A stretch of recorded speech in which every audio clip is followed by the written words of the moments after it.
We are pleased to welcome back to Special Report Ukrainian President Volodymyr Zelensky. Mr. President, thank you for the time today, especially on this day, to continue to do this interview. President Trump said after your meeting that you disrespected him and the Vice President and all of America in the Oval Office. Do you think you did, and do you think you owe an apology to President Trump? Thank you so much. First of all, thank you for the invitation for this dialogue, and good evening to all your country, to all Americans. I'm very thankful to Americans for all your support. You did a lot. I'm thankful to President Trump and to Congress bipartisan support. And I was always very thankful from all our people. You helped us a lot from the very beginning during 3 years of full-scale invasion. You helped us to survive. Anyway, we are strategic partners. And even in such tough dialogue, and I think we have to be very honest, and we have to be very direct to understand each other, because it's very, for us, very necessary to President Trump. And I'm with all respect that he wants to finish this war, but nobody wants to finish more than we, because we in Ukraine, we are in this war, we are in this battle, and battle for freedom for our lives. So I'm just telling that I think that we have to be on the same side, and I hope that the president on our side together with us, and that is very important to stop Putin. And I heard from President Trump a lot of times that he will stop the war, and I hope he will, and we need to pressure him with Europe, with all the partners. And I think this dialogue had to be a little bit earlier to understand where we are. Like, you know, I don't remember exactly, but like President Reagan said, that peace is not just an absent the war. Yes, we're speaking about just and lasting peace, about freedom, about justice, about human rights. And that's why I said that I think so, that ceasefire, and you know Putin, he broken 25 times ceasefire during all these years, 10 years. So I'm not hearing from you, Mr. President, a thought that you owe the president an apology. No, I respect President, and I respect American people. And if, I don't know, if I think that we have to be very open and very honest. And I'm not sure that we did something bad. I think maybe sometimes some things we have to discuss out of media, with all respect to democracy and to a free media. But there are things that where we have to understand the position of Ukraine and Ukrainians. And I think that is the most important thing. Yes, we are partners. You know, we are very close partners. We have to be fair. We have to be very free. I'm told that you were told multiple times from lawmakers on Capitol Hill and the White House to make today about the minerals deal and the economic deal, and then get it signed and let negotiations play out over security guarantees step by step. Is that true? I said that we have to sign this document, and we are ready for this. And this will be the first step to security guarantees, but it's not enough. I think so. Maybe I don't know something. I don't know some details. That's why I wanted to share it with the president, my thoughts, and to hear him again, because he has a plan how to stop Putin. And maybe, as I said, maybe it's out of big conversations, but we have to share it. You know, this is so sensitive. You know, just a ceasefire without security guarantees, this is so sensitive for our people. I'm speaking like a president of a people who are in this struggle 3 years, and they just want to hear that America on our side, and that America will stay with us, not with Russians, with us. That's it. But I'm sure that it will be. This is the first step to security guarantees. Europeans, we don't need to lose them. They are good allies for the United States. The United States is the most or the biggest donator of support and of peace. But we don't need to lose Europe, and they also want to know next steps. We have to be very open to understand how to stop the war. Right. But do you think the public spat in the Oval Office in front of the media served Ukrainians well today? I think this kind of path is I mean this we have. I mean, this is not good for both sides anyway, and I'm very open, but I can't, change our Ukrainian attitude to Russia, and I don't want they kill us for us. This is very, very clear that Americans are the best of our friends, Europeans are the best of our friends, and Putin with Russian, their enemies. And it doesn't mean that we don't want peace. We just want to recognize the reality, the real situation. President Trump is convinced that you will never sign a deal with Vladimir Putin. Is he right? No, I think so. What I think, Ukraine wants peace, and we will have anyway diplomacy. We will have negotiations. I only said that I think so. It's about just and lasting peace. It means that we have to be very strong at the table of negotiations, and at these negotiations, Ukraine and Russia, like sides of this war, have to be, and the United States and Europe. That's what I said. So we are ready for peace, but we have to be in strong position. What does it mean? Just to know that our army is strong, that our partners with us, and that we have security guarantees. Am I not right? Leaving the White House today, President Trump said this. He's looking to go on and fight. He wants to come back right now, but I can't do that. What do you make of that? Do you want to continue fighting?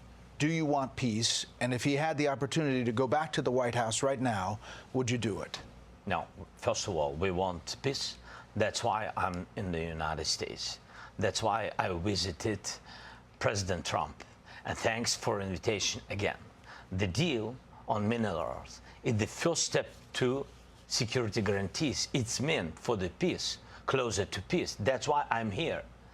And we have tough situation. To understand it is to be in Ukraine. You saw it, Brad. You was once. Thank you again. So I think that's very important to understand what's going on. But I respect my soldiers and our people, our civilians who work and support our warriors. I can't say just stop. Nobody will stop because everybody afraid that Putin will come back tomorrow. We want just and lasting peace. It's true. We want security guarantees. We raised this topic about NATO the quickest way, but not all the countries are on this side. I said, okay, if not NATO, nobody is pushing. If not NATO, let's build NATO in Ukraine. That's my position. Europeans are ready to have contingents on our territory, boots on the ground.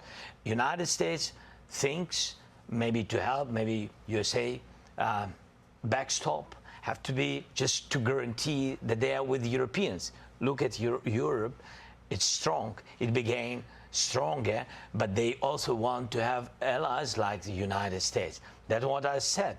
I just want to understand what the peace. It's not my question, Brad. This is the question from all our people. You mentioned when I traveled to the front lines with you last year to see the situation, to mark the anniversary of the war, and this is what you told me back then. Will Ukrainians survive without Congress support? Of course, but not all of us. It will be a tragedy for all of us, not only for Ukraine, not only for Ukrainians, for all Europe.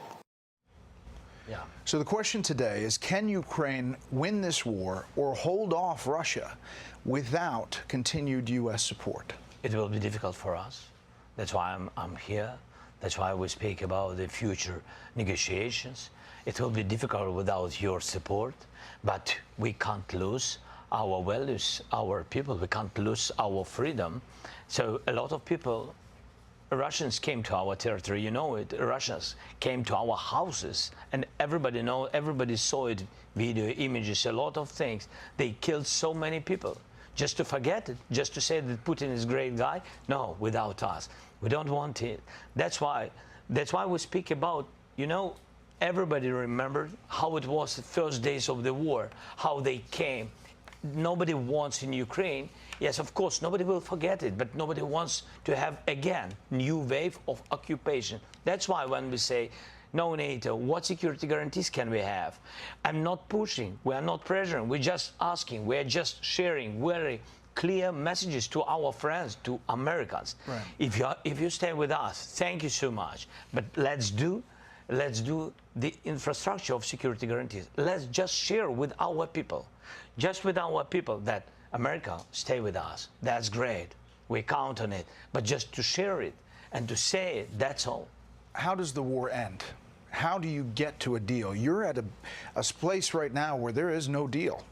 How do you get it back on track? I think that Europe is ready for contingents and to help us with financing of big army, such big as we have now. This is our army is the part of security guarantees. Now we want to find the place for our biggest strategic partner, for the United States, or United States will propose where and how United States will give us security guarantees, what kind of and what part of volume of security guarantees. And when we will be ready with this, we will come to diplomacy. To diplomacy, yes, with Russians, Europeans, United States, and we. Four of us, I think this is real way, because with weapon, it's too long, it's not enough. We don't have enough weapon to push them out, and we don't see now, for now, we don't see really big volume of new support from the United States, but with all respect again. So for today, we'll be ready with security guarantee. Really, when I say NATO, it's not about that we are focusing on this word. It's about very understandable infrastructure of security guarantees. And you see that no NATO countries, for today, no NATO countries been under attacks. Senator Lindsey Graham, Republican from South Carolina, he has been a big proponent of you and of Ukraine, said this today after the meeting. I have never been more proud of the president. I was very proud of J.D. Vance, standing up for our country. We want to be helpful. What I saw in the Oval Office was disrespectful, and I don't know if we can ever do business with Zelensky again. He either needs to resign and send somebody over that we can do business with, or he needs to change. So he says you need to consider resigning. Is that on the table? I don't know if he will be happy after my words. This decision can do only people of Ukraine. You're not going to step down to do a peace deal. No, I was always ready. I'm not sure that is a good idea for this such proposals. But anyway, I always said if United States will support NATO, so I think that it's enough for Ukraine. So I think I did all I had to do. And if somebody is not happy with me, okay. But between us, yes, Americans vote for American president. Each European country vote for their president, and only Ukraine. With all respect to Lindsey, if I can say Lindsey, we know each other, yes, and only Ukrainians. Democrats vote for their president. Democrats have had the opposite reaction to the Oval Office meeting. Democratic Senator Chris Murphy from Connecticut posted this: "What just happened in the Oval Office was a planned ambush designed to help a brutal Russian dictator and hurt America's security. Trump has become Putin's lapdog, and America's global power is hemorrhaging as America sides with dictators over democracy. What an embarrassment." Do you think the confrontation in the Oval Office today was pre-planned, like Senator Murphy suggests? I don't know. You don't know? You think maybe? I don't know. No. I don't. I don't know about it. I think no. I think it was just a really tough situation because we've been very open, very direct. What set you off? What made you mad? Because they said your tenor and tone set that. It's not about mad. It's not, Brad. You see, how to say? When you are in the United States, and for example, president or vice president or somebody or senators, it doesn't matter, big politicians, yes, when they, for example, say that Ukraine is almost destroyed, that our soldiers run away, that they are not heroes, that Ukraine lost millions of civilians, that his president is dictator, you know? What is the reaction? It's not about me. The reaction is that where is our friendship between Ukraine and the United States? That's it. This is filling.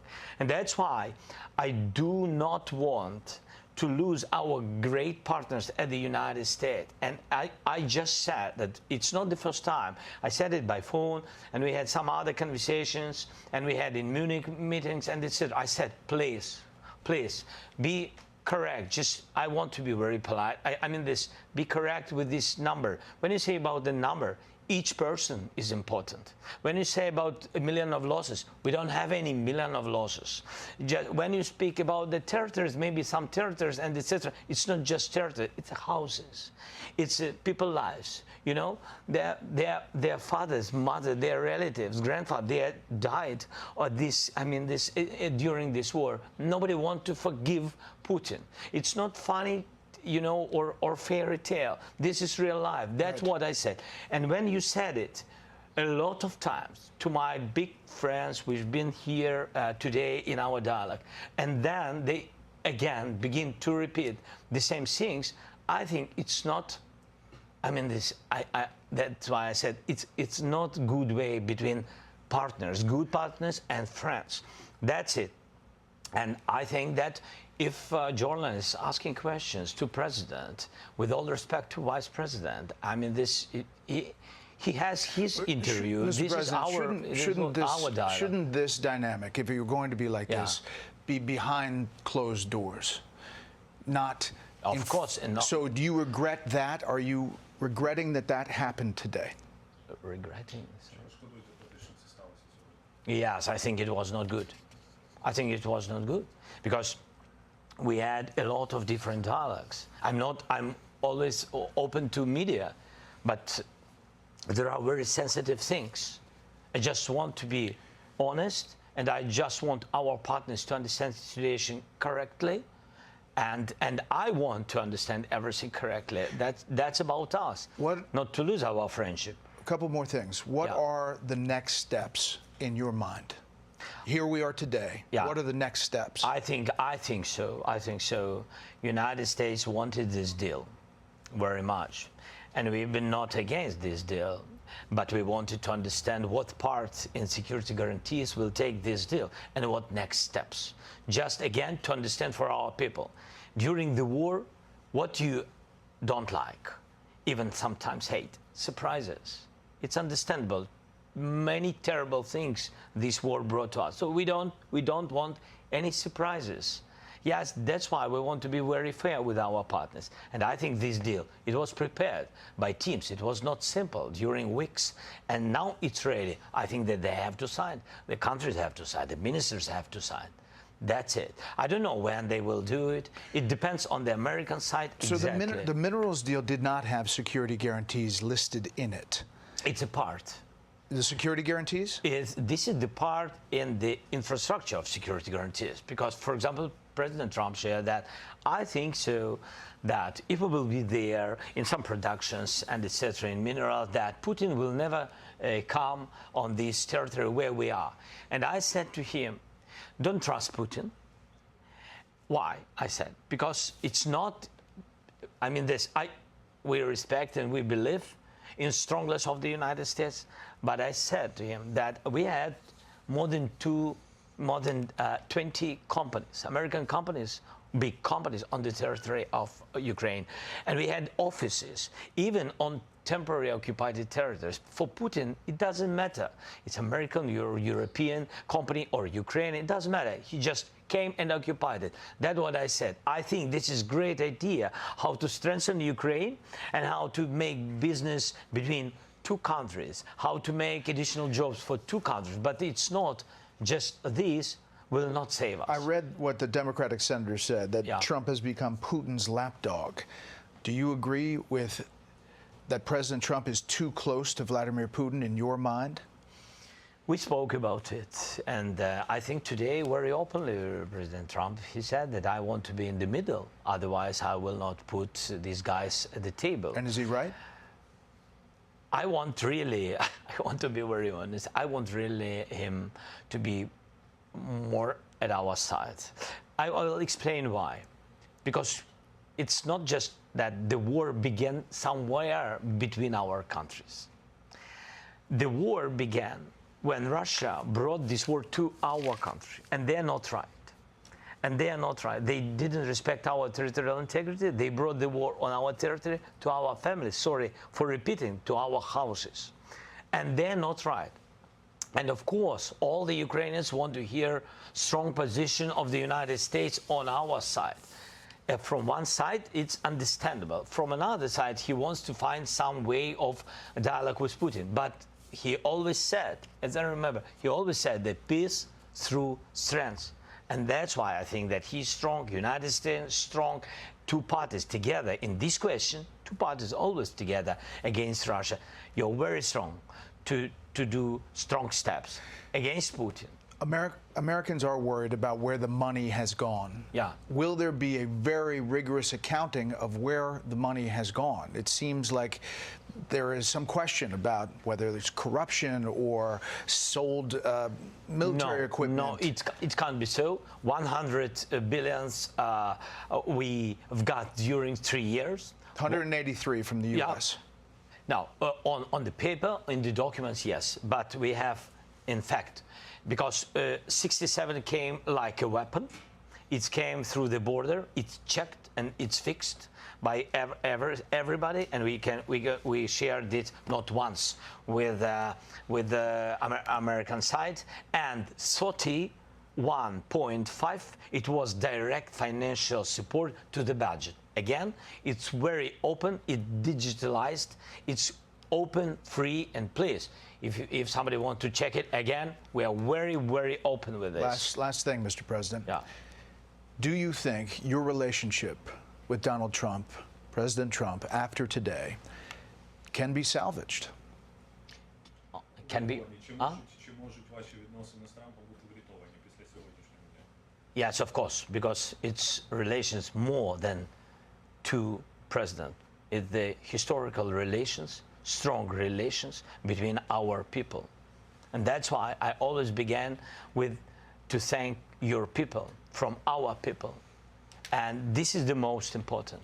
And of course, thankful to President and of course to Congress, but first of all to your people. Your people help to save our people. People, the first. Human rights, the first. This is very, very important. And we are thankful. And sorry for this. I mean, we wanted very much to have only strong relations, and I very count that we will have it. Mr. President, we're honored that you kept this interview. Thank you very much for the time. Thank you.